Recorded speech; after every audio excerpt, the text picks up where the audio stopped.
What's up, Nintendo gamers? The Kid here with another Wii U update. There is a lot of news to go through, guys, so please pay attention.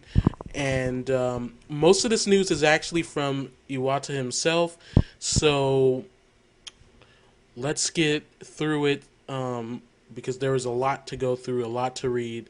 Some of this news is going to be shortened. So if you guys want to see the actual quote that Iwata gives, I'll have the description in the description, the link to the source material for you guys to read for yourself. So let's get started. And this is with Nintendo Network will be free, confirmed by Iwata. Now, this is a long quote, so I'll shorten it up with the big points. He says that we cannot promise here that Nintendo will always provide you with online services free of charge, no matter how deep the experiences are that it may provide. But at least we are not thinking of asking our consumers to pay money to just casually get access to our ordinary online services. And also, it goes on to say, we are not considering asking our consumers to pay periodic subscription fees. We are going to make it so that more software can be sold through the services, and that we are making preparations with the beliefs that results worthy in our investments can be achieved eventually.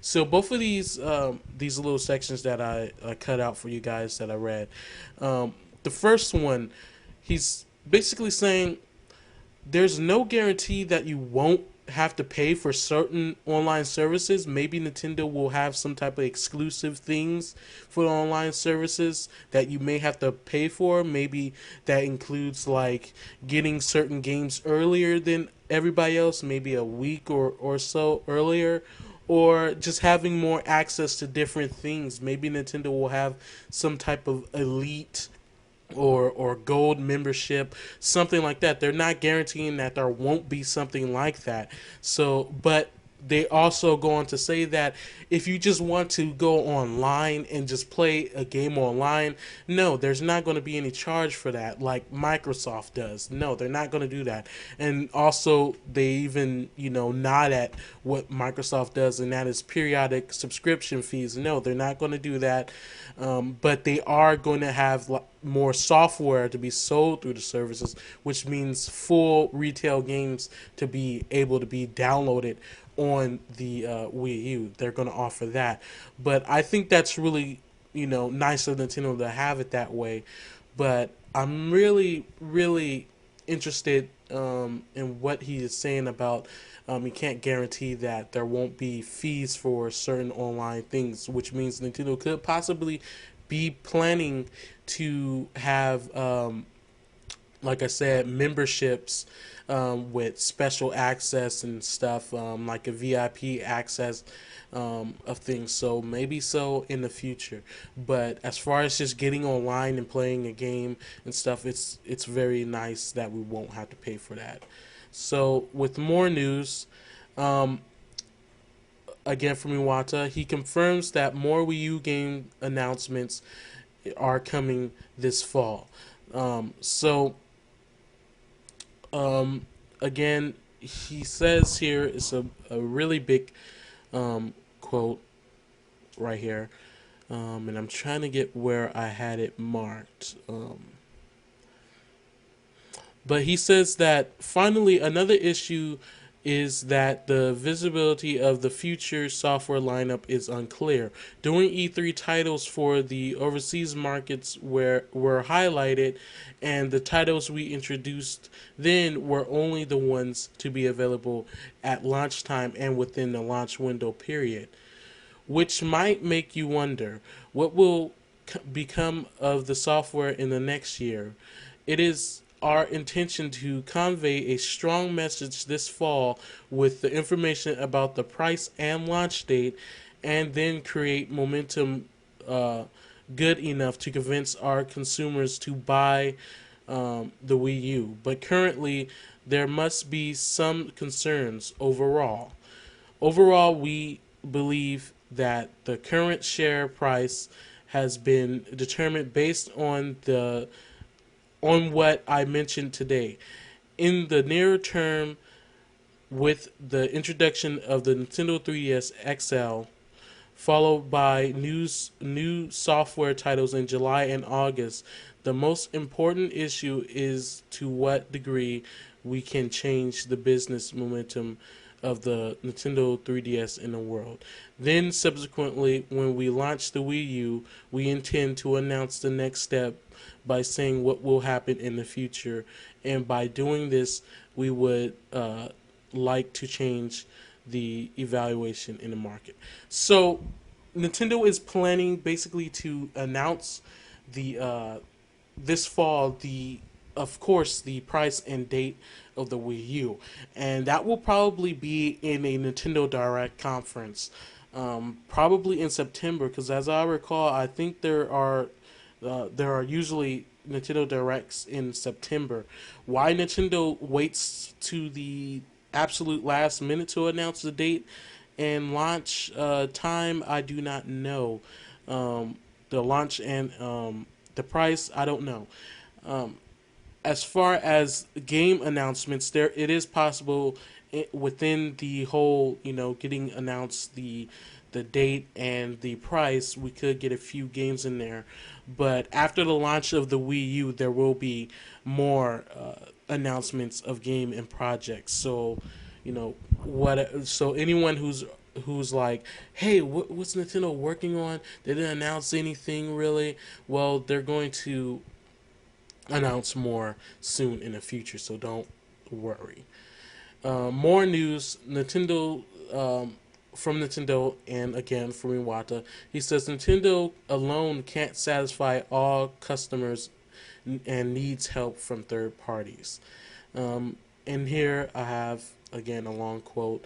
It says Iwata acknowledges that many people believe that no one Wii U's capability as well as Nintendo, but doesn't feel it's fair to those who did use it well to claim that this is a general trend. Since game developers have many different strengths, some of them in creating breathtaking visuals and deep storylines, Wii's capabilities may not have been for everyone. And they're talking about the Wii, not the Wii U. Nintendo doesn't believe that all customers' needs can be met by one company and is seeking to forge strong relationships with third parties in order to fill voids and assure a greater volume of quality content for the system. Iwata feels that the 3DS did a good job of letting third-party software shine at launch. That is completely untrue. Nintendo holds an annual game seminar for young developers that's been temporarily on hold due to the effects of the earthquake. And Nintendo is attempting to form more cooperative relationship with third parties, such as the Namco Bandai partnership for the next Smash Bros. Game. These relationships allow Nintendo development power to spread across more projects without overwhelming development resources. Nintendo doesn't try to cultivate people from other companies, but believes collaborative efforts can enhance both parties' strength and eliminate their weaknesses. So, if Nintendo wants to have more cooperative projects with other third party companies, say just like they're doing with Namco Bandai and Project Sora, two companies, a company that they own, basically. That's all good to me.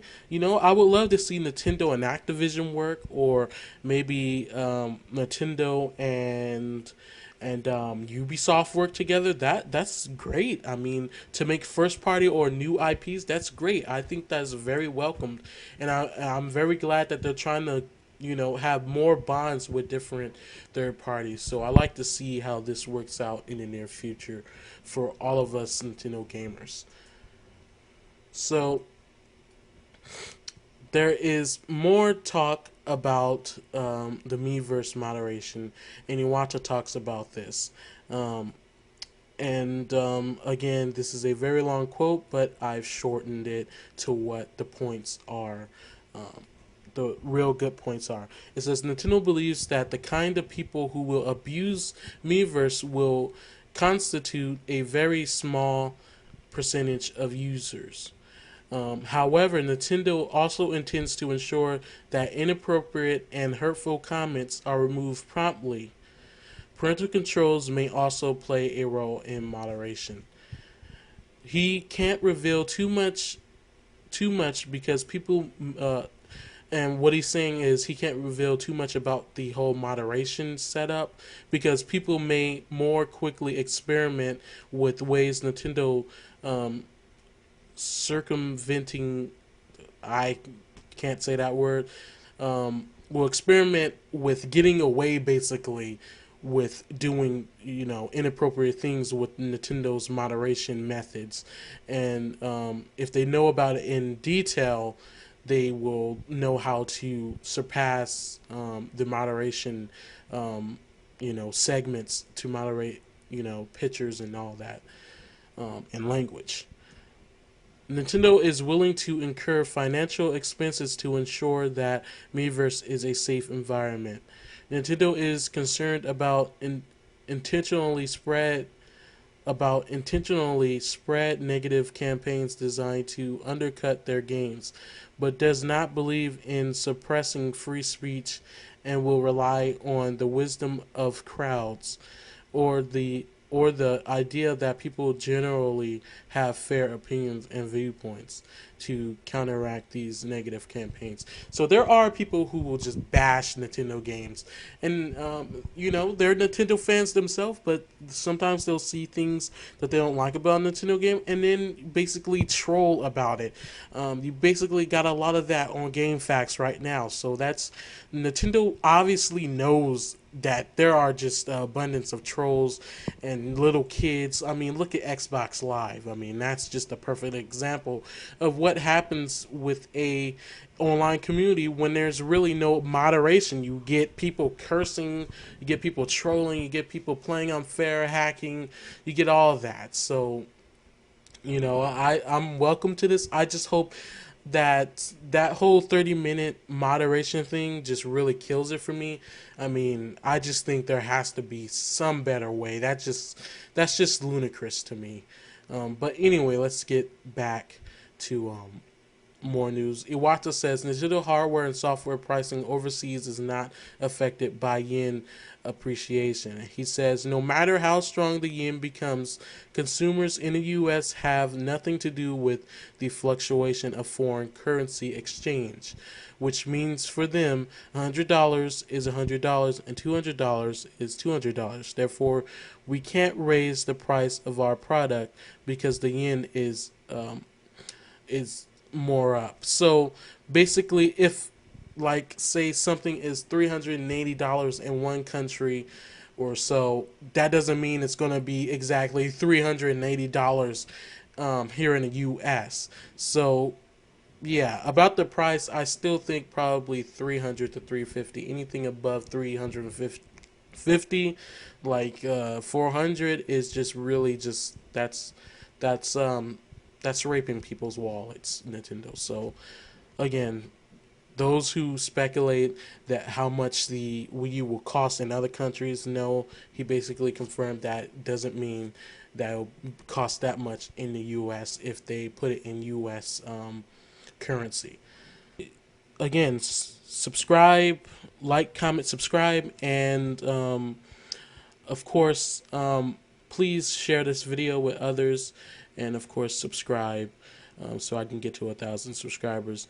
And also, source and links will be in the description for you guys to see for yourself. Thank you guys for watching. I'll see you guys next video.